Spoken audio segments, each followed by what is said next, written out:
Yes. So today we discuss about with you the role of meditation in reducing stress and anxiety. Are you ready for answering?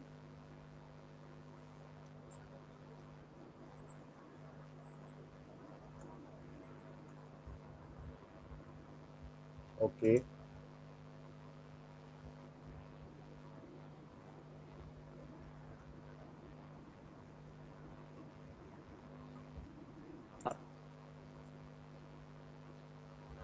Okay. What is meditation and how does it help reduce stress and anxiety?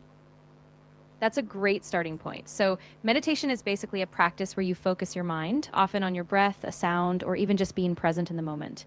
By doing that, it helps activate your body's relaxation response, reducing cortisol levels, slowing your heart rate, and giving you a break from those racing thoughts. That's why it's really effective at easing stress and anxiety. Why are stress and anxiety becoming more common in today's world? Yeah, that's a really important question. I think a big part is the pace of modern life. We're constantly connected, always on social media, and the pressure to juggle work, family, and personal goals is really intense. Plus, we often have less downtime, so our bodies and minds just don't get that natural recovery they need. Can meditation improve mental health naturally? Yeah, absolutely. Over time, regular meditation can really boost your mental health.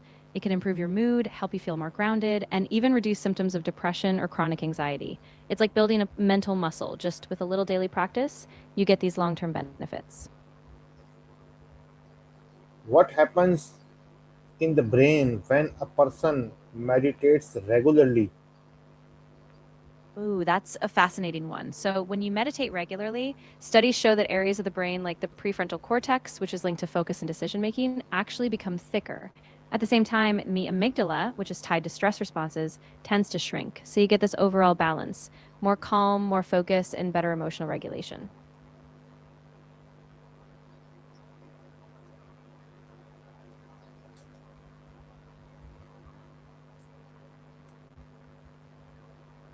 Okay, the next question is how many minutes of meditation per day are enough for beginners? Yeah, that's a really common question. For beginners, even just 5 to 10 minutes a day can make a big difference. The key is consistency. So if you can sit for just 10 minutes every day, you'll start noticing the benefits. And you can gradually increase as you get used to it. Which type of meditation is best for reducing anxiety and overthinking? That's a great question. A lot of people find that mindfulness meditation is really effective. It helps you stay present and just observe your thoughts without getting caught up in them. Loving kindness meditation is also nice because it fosters compassion and reduces that inner judgment. So it really depends on what resonates with you. Can meditation help students improve focus and concentrations? Oh, definitely. For students, meditation can be a game changer. Even just a few minutes a day can help calm the mind, reduce distractions, and sharpen attention. A lot of schools are even integrating short mindfulness sessions, and they see improvements in focus and even behavior.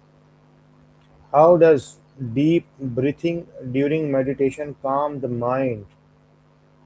Yeah, so deep breathing is really powerful. When you take slow, deep breaths, it signals to your nervous system that you're safe. It activates the parasympathetic response, which slows your heart rate and lowers cortisol levels. So basically, as you breathe deeply, your mind settles and you can let go of that mental spiral. Is meditation helpful for people who have trouble sleeping? Oh, absolutely. Meditation can be a really great tool for sleep. It calms the mind, helps reduce that nighttime racing, and it prepares your body for rest. Things like body scans or guided breathing can really ease you into sleep more naturally. Can meditation reduce negative thoughts and emotional pressure? Yeah, it can. Through regular practice, meditation helps you observe your thoughts without getting stuck in them. So instead of constantly judging or reacting, you create a bit of space. Over time, that can really lower negative thought patterns and ease emotional pressure. What are the differences between meditation, relaxation, and mindfulness? Yeah, good distinction. So, meditation is kind of a structured practice. You set aside time to focus the mind, often with a specific technique. Relaxation is more about calming the body and mind, but it might not involve that same focused attention. And mindfulness is like a broader awareness. You can practice mindfulness in everyday life just by paying attention to the present moment. How long does it usually take to see positive results from meditations?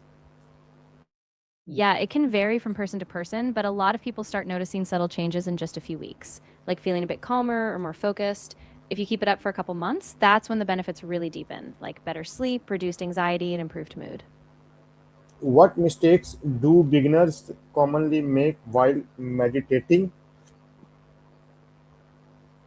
Yeah, that's a really common question. One big mistake is expecting your mind to be completely empty right away. It's totally normal for thoughts to come up. Another is being too hard on yourself if you get distracted. And sometimes people try to meditate for too long at once. They get fidgety. So starting small and being patient is key. Can meditation help control anger and frustrations in daily life? Yeah, absolutely. Meditation can be a huge help with that. By building that awareness, you start to catch the early signs of anger or frustration, and you can respond with more calm and balance. So over time, it really gives you a pause button before you react. Why do many successful people practice meditation regularly? Yeah, that's a really interesting trend. A lot of successful people use meditation because it gives them a mental edge. They get better focus, they handle stress better, and they often have improved creativity and decision making. So it's like a tool in their daily routine to stay sharp and balanced. Can meditation improve relationships and communication with others? Yeah, definitely. When you meditate, you become more aware of your own emotions and reactions, so you respond more calmly and thoughtfully in conversations. Plus, it helps you be more empathetic, which naturally improves how you connect with others. Is the meditation connected with physical health as well as mental health? Yeah, absolutely. There's a really strong connection. Meditation can lower blood pressure, boost your immune system, and reduce inflammation in the body. So it really supports both your mental and physical well being at the same time. Can meditation help reduce fear and panic attacks? Yeah, it can. Meditation helps by calming the nervous system. So when you practice regularly, you become more familiar with that calm state. Over time, that can make you feel more grounded during moments of fear or panic. Of course, it's not a replacement for medical treatment, but it can be a really supportive tool. What role does silence play during meditation? Silence is really key. It creates this space where your mind can settle without distractions. In that quiet, you become more attuned to your thoughts, your breath, and your body. So silence kind of acts like a playground for awareness to naturally arise. Is it necessary to sit in a specific position while meditating? Not necessarily. While sitting in a comfortable upright position, like on a cushion or a chair, can help you stay alert, the most important thing is just being comfortable and keeping your spine relatively straight. Some people meditate lying down or even walking, so it's really about what works for you. Can children and teenagers also benefit from meditations? Oh, absolutely. Kids and teens can really benefit. It helps them manage stress, improve focus, and even handle big emotions better. Plus, there are fun, age appropriate guided meditations that really engage them. How does social media and screen time increase stress and anxiety? Yeah, it's really a big factor. Constant notifications, information overload, and the comparison we tend to do on social media all keep us in this heightened state. Plus, screen time at night disrupts sleep, and that just ramps up stress and anxiety even more. So, reducing screen time can really help. Can meditation help people become more positive and grateful? Yeah, it really can. When you meditate, you often develop a greater sense of gratitude because you're more tuned into the present and more aware of the little things. Over time, that awareness and acceptance naturally foster more positive and grateful thinking. What is guided meditation and is it good for beginners?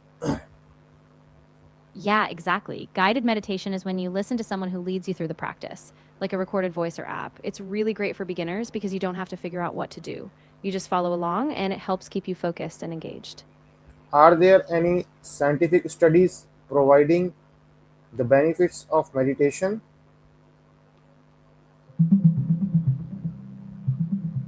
Yes. Can meditation help improve decision? Yeah, definitely. There's actually a solid body of research showing that meditation can improve decision making. It enhances focus, reduces impulsivity, and helps you stay more balanced when you're weighing options. So it kind of gives you a clearer, calmer mindset to make choices from. Okay, thank you for this chat. We will come again on new topic. For that time, we will leave now. Okay, thank you, Chat GPT. Of course, I'm really glad we got to talk today. Whenever you're ready for